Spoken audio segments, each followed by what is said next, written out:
and practices spirituality, presence, and compassion each day through new and traditional teachings. He accompanies individuals and families with acute spiritual health needs and supports staff and volunteer groups as they nurture presence in life and work in human service. Welcome, Andrew. Thank you very much, Trevor. So to get us started today, evidence is a really important element of healthcare. Um, but when it comes to mental health, um, from your vantage point, what do you see as the ability of spiritual healthcare to make change in people's lives? Yeah, that's a big question. Mm, Evidence is integral to our systems, but also we need to be mindful of what the word evidence means. mhm, I'm learning evidence comes from lots of different places. Of course, in research, I'm learning about qualitative and quantitative evidence. And of course, in our world, we like data. We mhm, like to see data. And so, in some ways, we might say that there is, in some circles, limited evidence about spiritual health practice in relation to holism and healthcare and mental health benefit. Um, in other ways, there is no shortage. Um, if you look at all of the qualities that presence offers an interaction, the qualities of being, for example, a spiritual health practitioner, a spiritual health clinician, a counselor, a chaplain, a knowledge carrier, an elder, someone who comes to sit with another person or a group of people to be of spiritual support. The presence that they bring is informed by a lot of different information, knowledge, teachings, data. mhm, And so, in that regard, if we think of the presence and what makes it up, our compassion contributes to our presence, our mindfulness, our ability to be in this moment, to be with another, to be with the practice of the moment. Um, all of these qualities of our presence have immense amounts of research behind them. Um, compassion, research around compassion, compassionate presence, research both contemporary and historical around the practice of mindfulness in tradition and in contemporary ways has an immense amount of research around it. And of course, those practices, the traditional practices of presence, mindfulness, mhm, spiritual practice, mhm, as well as the knowledge of thousands of years of First Peoples of all lands, their spiritual practices. That's all evidence. mhm, And so there is no doubt that we can uh, correlate um, the benefits of being a presence to the system of healthcare, to healthcare models, to healthcare planning. And so inherently, um, with presence comes health, comes benefit. In the Sainamont community, we support thousands of people, thousands of children and adults with all mhm, abilities. And a lot of folks we support have different ways of communicating, different mhm, abilities, different ways of expressing themselves in the mhm, world. This language, this conversation that you and I are sharing here, um, might not be the way that someone communicates back to us in our community. Some folks may use um, words in different ways. They may use symbols. They may use a lot of nonverbal expressions. Folks who work in long-term care mhm, in environments where people's health is drastically changing and their communication abilities are changing.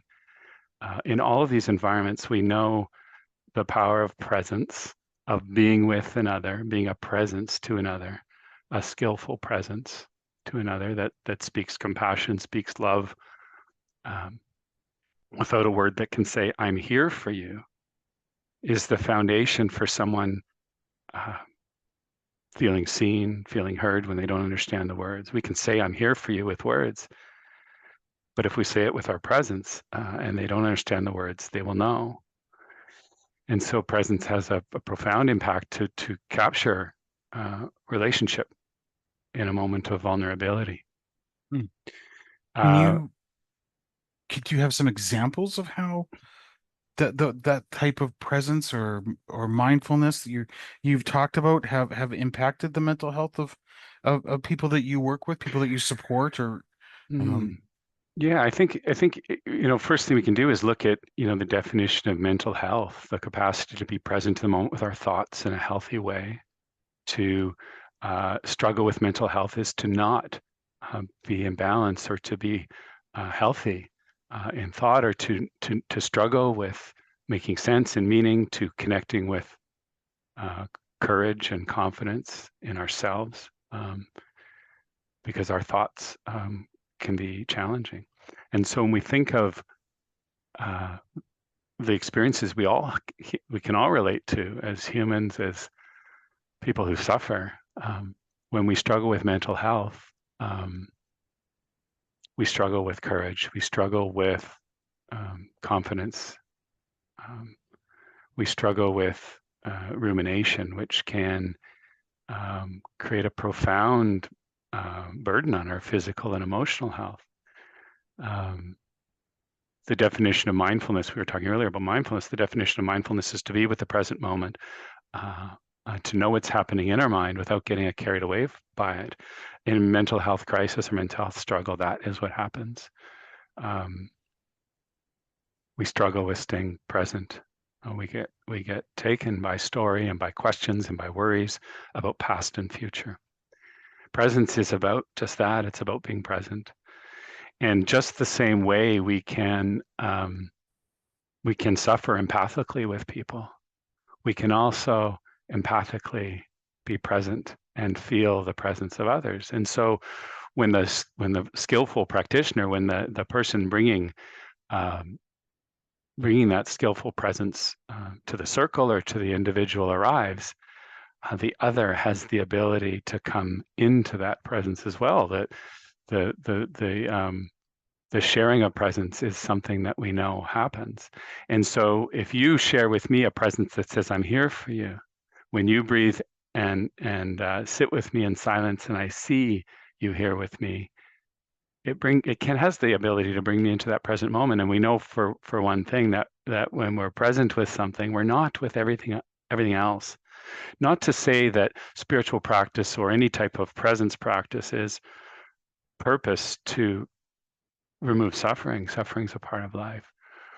But what it does is it brings us into the present moment. And when practiced, when we find a practice, a spiritual way of being that lends itself to our understanding what brings us meaning and connects us with our values, our spirit, and we practice with it, it becomes um, that courage that we can hold alongside our vulnerability. And so the practice is the balm, or is the, I want to say antidote to mental health struggle, but is the complement.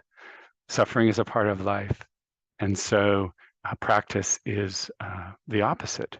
Spiritual practice that nourishes us is the opposite to the suffering that we'll meet, including mental health suffering. And so examples of this, I see all the time, coming into someone's space um, who is in pain, is suffering in some way, emotionally or physically, mentally, and being present with them is something they can feel.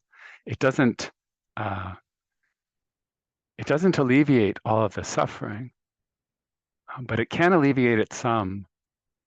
And by providing a presence that's comforting and loving, we fill some space in their experience with that. And there's only so much space in someone's experience. And so when a part of it is made, when a part of their experience makes room for love, or we support them to create room for light, or a moment of gratitude, or a connection to something spiritual for them, that's a moment that is filled with health. Um, Again, it doesn't make suffering go away. It doesn't necessarily eliminate, um, in this case, in this conversation, a mental health struggle, but it creates a moment where that struggle is alleviated. And when we practice in those ways, we practice with something that can do that with our mental health, with our spirit, with um, our own sense of self. Uh, we create a balance between those opposites. Suffering is there, and so too is light, and we know that because we've practiced with it, and we can become courageous with that. And we know, going back to the evidence piece, we know all of the places where evidence says tending to the spirit, tending to spiritual health, uh, um, um, settling into our own spirituality um, is required for whole health. When we look at the definition of spiritual health in our community at Saint Amant, we define spiritual health as a person's ability to um, come to understand their sense of self, which is what they value, what brings them meaning, being able to make meaning, so practicing their values in life, and being able to share their values with others, so sharing, making meaning with others. And the last part is integral, and happens to be absent for many people in our community. People with disabilities, people with changing health and changing abilities in life are disproportionately lonely, Mm-hmm. disproportionately without belonging. Mm-hmm. And we know that has a direct impact on their capacity to um, uh, to celebrate themselves. If you don't have community around you, you don't have Mm-hmm. places to be seen. You also Mm-hmm. don't have places to see others and value others. A big part of belonging is in relation to spiritual health is to take our values into the world, to share them with others, and to show others that they are valued, to play a role in creating the common humanity. And so not only does spiritual health and belonging play an important role in tending to our own spiritual health, but um, we have a common human responsibility to be that for others too when they need. And so that's something that we do a lot of in our community. We create opportunities for people to lead and we watch them flourish. We accompany them into spiritual health practice. I'll use it for an example. Ceremony. A young woman who's supported in our community comes to ceremony to sacred fire, her first sacred fire. Um, she is always excited to and interested in connecting with her traditional Indigenous ways of seeing and knowing spirit. But this sacred fire is new for her. And you can feel that it's exciting and she's nervous. This is someone who speaks with her body, non-verbally, speaks with her presence. Mm-hmm.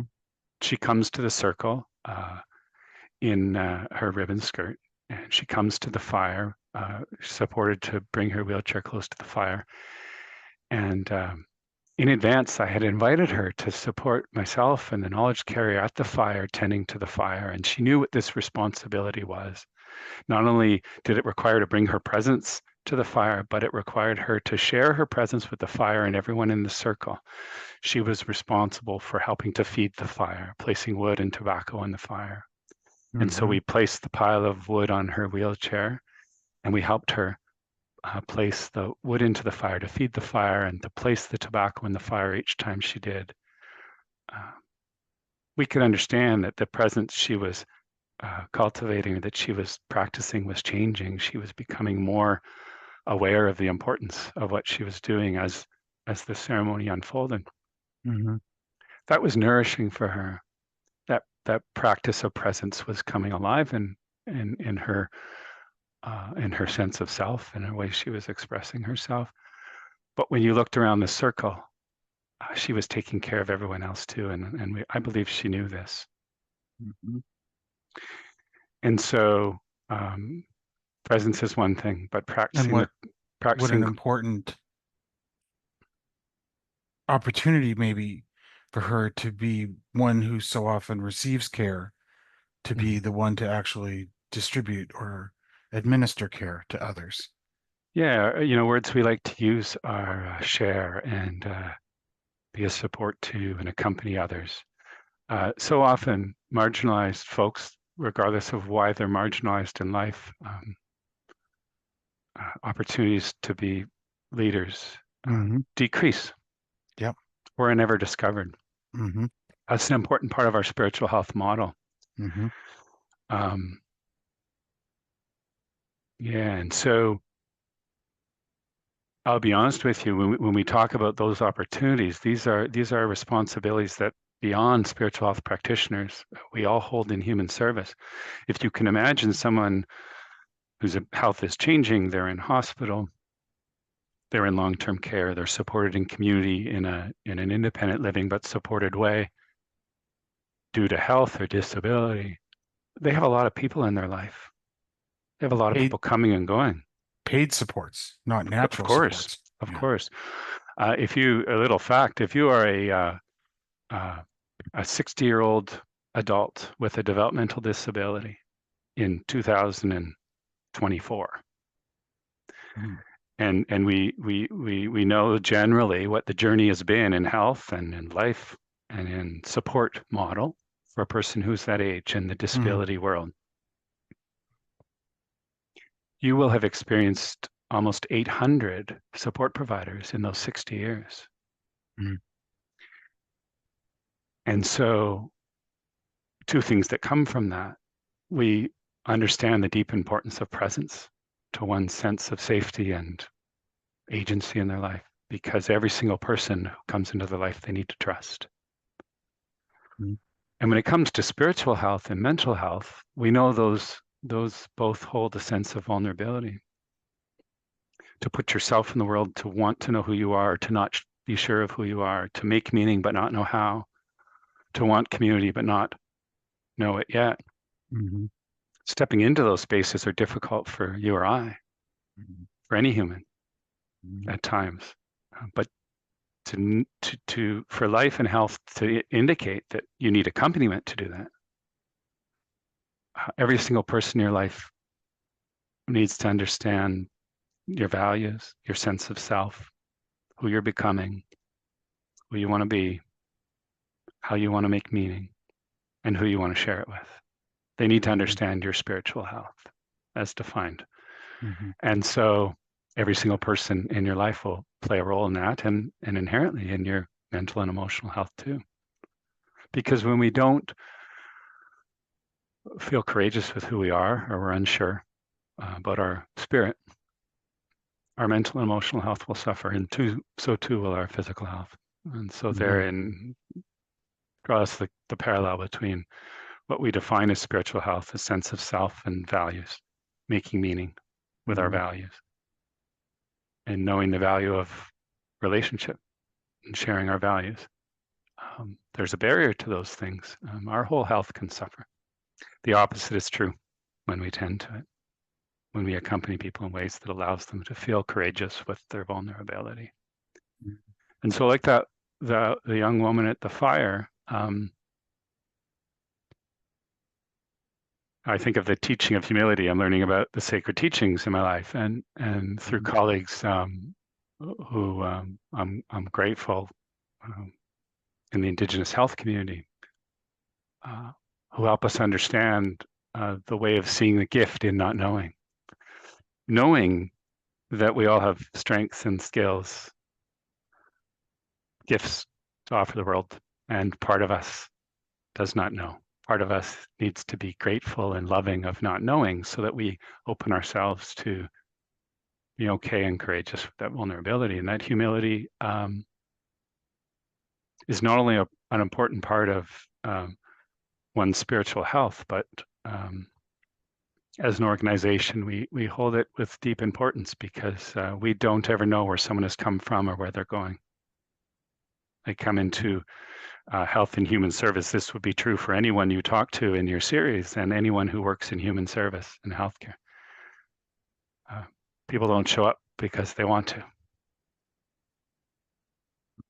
They come to us because there's a vulnerability.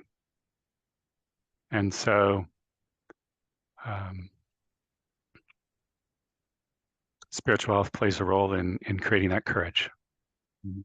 And alongside mental health struggle, emotional challenge, courage is a gift, helps us take a step forward into that.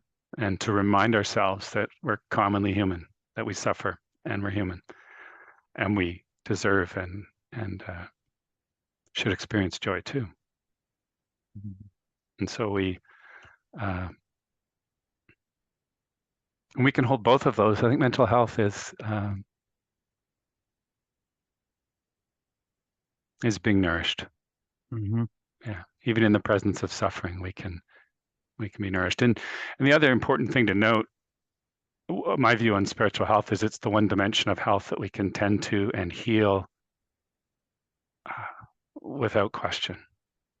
Without Even question. even as we move to the end of life, as I'm journeying alongside folks towards the end of life is a single moment. But up until that moment, the physical body may be failing, but we can have agency and practice with our spirit, with whatever it is that we value, whether it's the the sacred teachings, the memory of being at the fire. Maybe we get to a fire in our final days, but maybe it's the teachings of the fire, as that one woman might call on one day. We also know that spiritual health is diverse, in uh, you know in moments of suffering, we need to call on that courage to be with the suffering, and the joy will arise alongside it too, even as death approaches. That's possible. So spiritual health is something we can always work with. It's interesting. I've been learning about the interconnectedness of health and spiritual health, mental health, emotional health, and physical health. Hmm. I mean, we all have our whole life. We all know it somewhere deep inside us. We know these teachings. Uh, but I've also been learning about how we don't know life through anything other than this moment's opposite. And so we know struggle because we know joy. We know it's light out right now because it was dark 12 hours ago. We don't practice to eliminate suffering.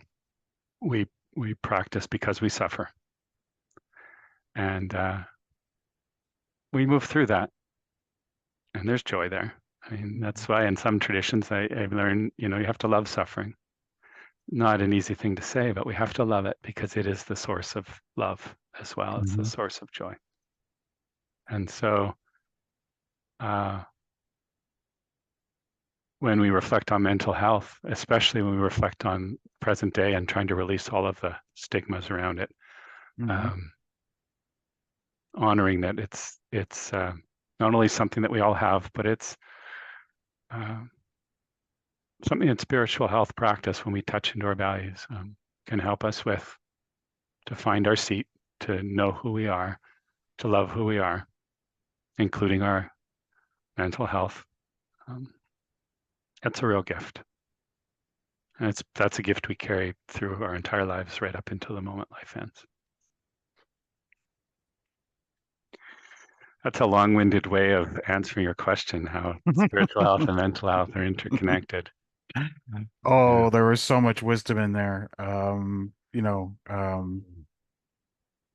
So much of my own personal experience, know, um, I could recognize in the words that you were saying and what you were sharing with people who are um, watching today. So I deeply thank you for that. Um, Mm. and wondering if there is are faith and evidence, are they opposites? Are they complementary? Mm. Do we find a balance between them as well? I mean, Mm. I found a lot of what you were saying was the joy and suffering and faith and evidence, looking or thinking about lots of those binaries. Mm. Well, I think I said we don't all see the word evidence in the same way. Hmm. Evidence is a lot of things. Um, there's traditions in which evidence isn't written down anywhere. It's not in a computer. It's not in spreadsheets. It's not in a file. No, it's in story. Hmm. And there's undeniable evidence in story. Um, and we all also have different ways of knowing and understanding the word faith. Hmm. Um, and so, what is faith? It's that there's a trust in faith, Hmm. a trust in where you are right now, a trust in what it is you find nourishing. For some, faith is directly correlated with traditional practice, with religion, religious Hmm. practice. Hmm. For some, it's a trust in their place in the natural world and their place alongside all living beings, all living things. Hmm. Um, for some, faith is trusting literally in their place in the world, finding their place in the world alongside other humans in Hmm. relationship, Connection, relationship, connection. Yeah, belonging. You've touched yeah, on that. Inclusion, belonging. yeah. There's and so faith is, something we have in our practice. I mentioned religion. Religion, or religious practice is just that. It's a practice. It's a way of practicing spirituality. Um, it's one way. So too is the sacred fire. Um, a a story that comes to mind for me is a colleague of mine and I were preparing for a workshop, palliative care workshop, about 3 years ago. And the workshop that we were presenting was making meaning at end of life. And so, what are the ways that when we arrive at end of life, we will have seen meaning? We will have created some sort of legacy, or we will have understood legacy in some way in relation to our life. And how we know that is through our values, through the things that we practice with because they say something about us. Mhm. And so, as we were preparing this presentation, the colleague of mine who I was co-presenting with wasn't going to be able to be at the presentation. And this was right in the middle of COVID. So we were Mhm. presenting in this forum on Zoom. And so I suggested we record a very important part of her presentation that we had come across. And that was the story of her grandmother's baking, Hmm. her grandmother's cookies, and how we related this to values and meaning making and a spiritual way of being. And so we recorded. We recorded this story, and as she started the story, she began introducing it. And she was standing in her kitchen recording this story of baking her grandmother's cookies, and she talked about the recipe. And as she was doing this, she was literally getting the flour ready and the water ready, and the dough Mhm. was being rolled. And this was all done in a single shot, single capture on video. And as she got into the recipe and the dough started to take shape, she started to talk about her grandmother, her late grandmother. And now I may be remembering that incorrectly. I'll say her grandmother. I don't know if it was her late grandmother. She began to tell stories of a grandmother, and she began to talk about time with her grandmother and her relationship with her grandmother, and some of the lessons that she knew of her grandmother. All this while rolling the dough and making the cookies. And so, as this 8 or 10 minute video unfolded, um, it becomes evident that she is embodying the relationship, Mhm. the importance of her elder, the presence that her grandmother offered her. You could see it in her way of being in this video. And I know this person well, and I know it as a part of her way of being, but I watched it emerge deeply in the video. I watched her embody it. I watched her practice with it by telling the story. And I feel the spiritual nourishment Mhm. in that relationship. As long as she continues to tell that story, Mm-hmm. it will serve her, it will nourish her spirit. And so relationship is integral because it's the place from which we not only learn, are taught by others, especially elders, but they're a reflection back to us of ourselves. And so when they're gone, for example, we continue to tell the stories because it helps us to reflect upon ourselves. And so baking cookies becomes a deep spiritual practice. The story of baking cookies becomes a deep spiritual practice because it holds the relationship. And so, coming back to your question, we can have faith in baking cookies in Mm-hmm. the right way. Mm-hmm. We can have faith in God. We can have faith in the sacred fire. Um, if we have time, I'll share another beautiful story of a gentleman who I know. I've got a short video. We could probably include that in this interview. It's in the public domain. I can pull it up. Mm-hmm. He has faith in something very different, but it's Mm-hmm. still connected to relationship. Um, if we have time, maybe we'll close with that. Okay. Okay. Yeah. Um, yeah. Hearing you talk about making meaning, and meaning at the end of life could be our values, um, as opposed to talking about what a person has achieved or what a person has accomplished looking Mm, back over the course of their life, mm, centering on their values and something such as baking cookies. That is incredibly uh, profound, I think. And so I really thank you for sharing that. mm. Well, I'm grateful to have witnessed the story and to be blessed to carry it, to be able to tell it, and to share it in the way in the way I remember it. I hope I did it justice. It's been a few years since I've Hmm. seen the video, but yeah, I'm grateful to be able to know that story.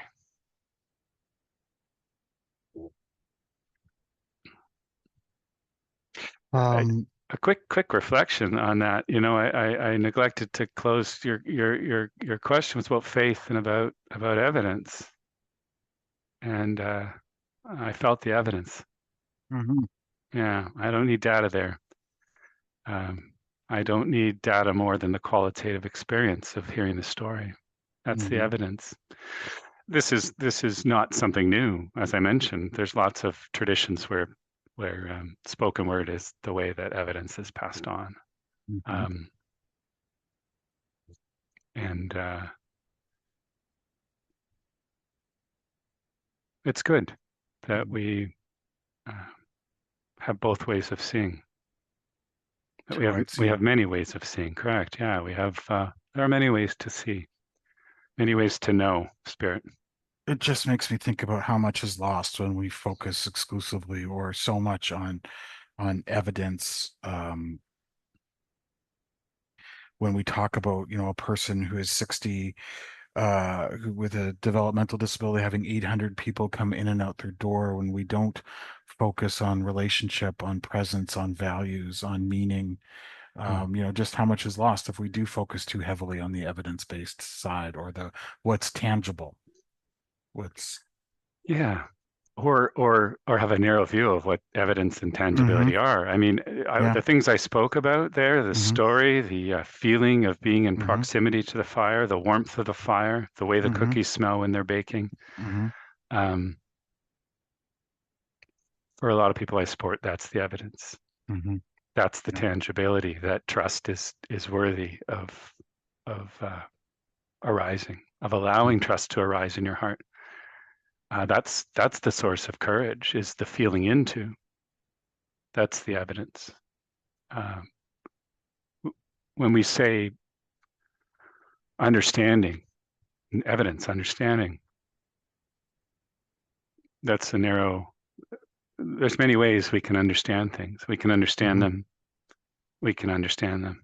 Hmm. We can know them, Know them. and this is what I'm learning from. This is what I learn every day and in my whole life, my career, that different ways of seeing Mm, means different ways of knowing, mm, mm, and different ways of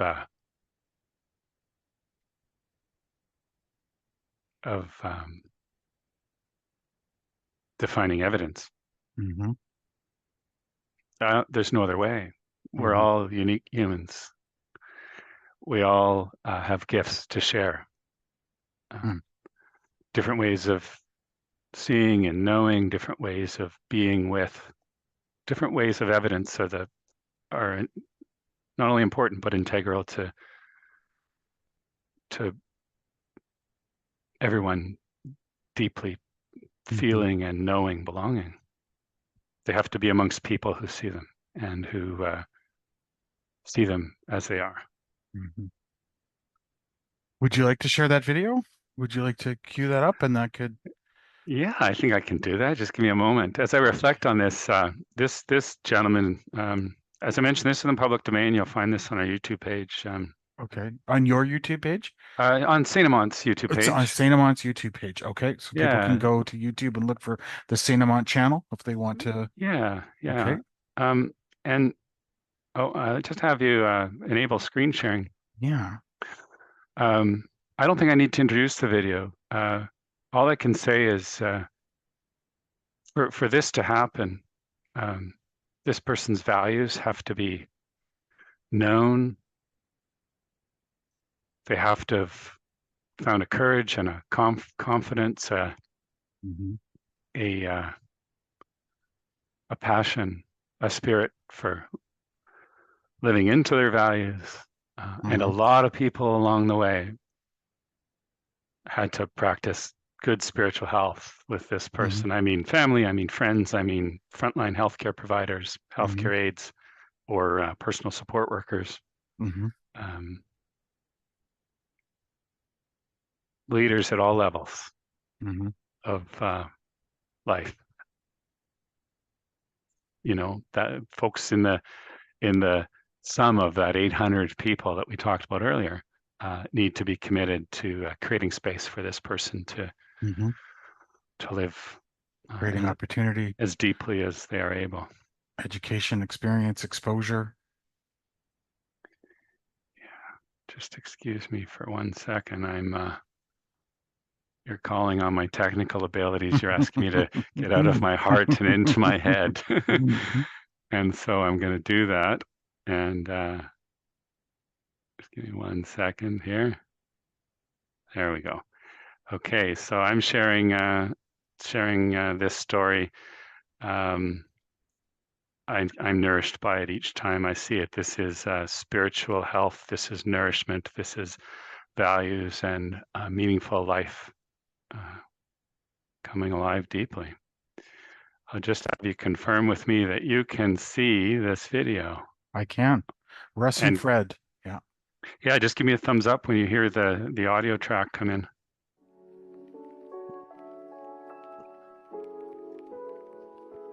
Russ loves motorcycles. He loves WWE wrestling. Yeah. If it's got big macho energy, he's all behind it. He especially loves Harley Davidson.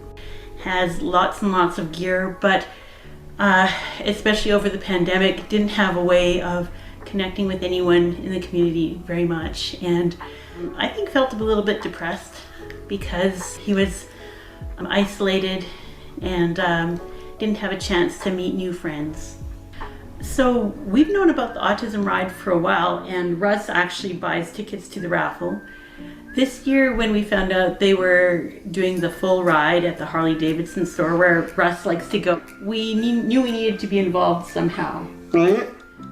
So Russ and I asked if we could volunteer, and we sold 50-50 tickets. And Russ had a chance to meet lots of new friends, but especially Fred.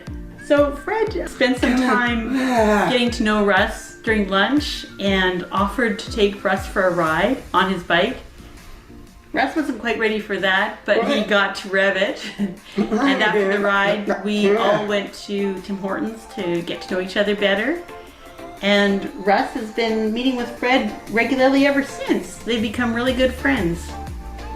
They share pictures of what they've been doing. Russ loves to show Fred pictures of things he's been doing. Fred shows us photos of his dogs and his grandkids, and they just talk about different rides out there and different events that Russ might enjoy going to.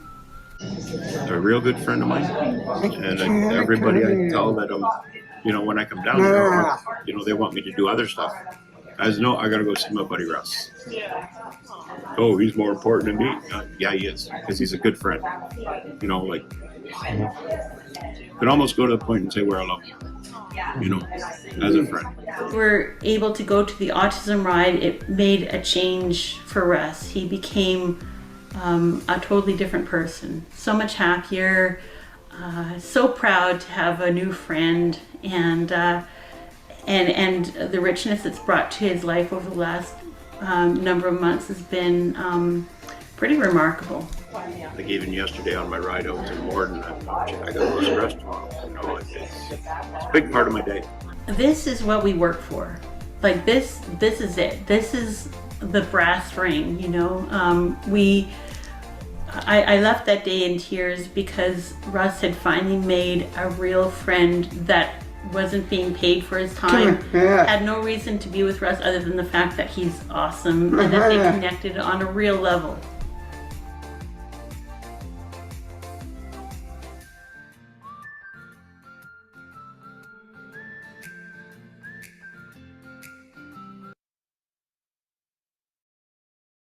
That is wonderful, very inspiring. Um, I've worked for many years at New Directions for children, youth, adults, and families, so that really touches me really deeply to see that story and to know how important it is that we find natural supports like that for folks, people who are going to stick around and get to know you and be present in your life without drawing a salary. Not that there's anything wrong with people being lives who do draw a salary, but there is no replacement for a natural support like that. And that connection that is obviously, and that bond that has developed between those two men is really inspiring. Yeah, I agree, and it's undeniable as the third quality in our spiritual health definition to know and value relationship and to understand our role in valuing others. It's evidence right there. We also know that as health changes, regardless of the setting, whether it's hospital, long-term care home, or someone retreats to home for all kinds of health reasons, physical, mental health, that community does shrink. Our connection to what we value shrinks. Our connection to our spiritual practices might shrink. And so regardless of the environment we work in our role, anytime we can take a moment to know who the person is before us, to let them know they're seen, to know what it is, brings meaning into their life, to know who they're missing, to know what they practice to nurture and nourish themselves. There's hope in that. There's faith in that for anyone, especially someone facing a great change or a vulnerability that is new.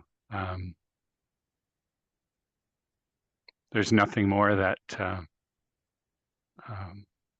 can support us to be with our vulnerability than knowing we can trust even a little bit in the process and in the people. And when we're seen, even just feeling that we're seen, the presence of love around us, even someone passing through our hospital room with a broom who says, I see you, who smiles, who notices you're there, notices you, Your humanity. Yeah. There's a witness. And there's a reminder, of our common humanity, our place in it. We all do and will suffer. And we can all come alive in so many ways too. It's not just one thing. I can tell you, it's not just Harley's for us. It's not just the sacred fire for the young woman I spoke about earlier. But when we find ways to affirm and strengthen the qualities in our life that make us feel connected to something outside of ourselves, to someone outside of ourselves, to something beautiful and loving, no matter its source. There's faith in that. There's undeniable spirit in all of that, whether it's losing yourself in a prayer, a mass celebration, a ceremony, a song, and the embrace of a friend, the sound of a Harley revving, holding a paintbrush, or simply looking into the eyes of someone who says, without a word, I see you. There's spiritual practice. Well, this has been a great conversation.